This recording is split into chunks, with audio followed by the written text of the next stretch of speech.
Hi friends, welcome to అనూహ్య వేదిక. Friends, అనూహ్య వేదిక ఫాలోవర్స్కి, సబ్స్క్రైబర్స్కి అందరికీ శుభ ధనుర్మాస శుభాకాంక్షలు.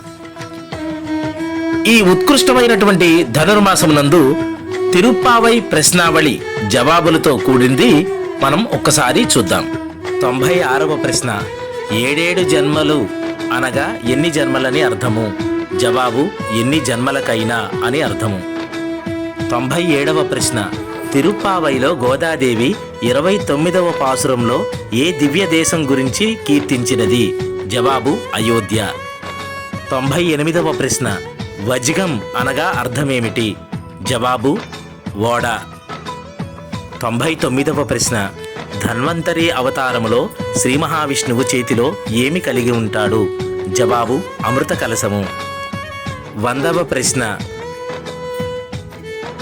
30వ పాసురంలో పరమాత్మను ఏమని వర్ణించెను?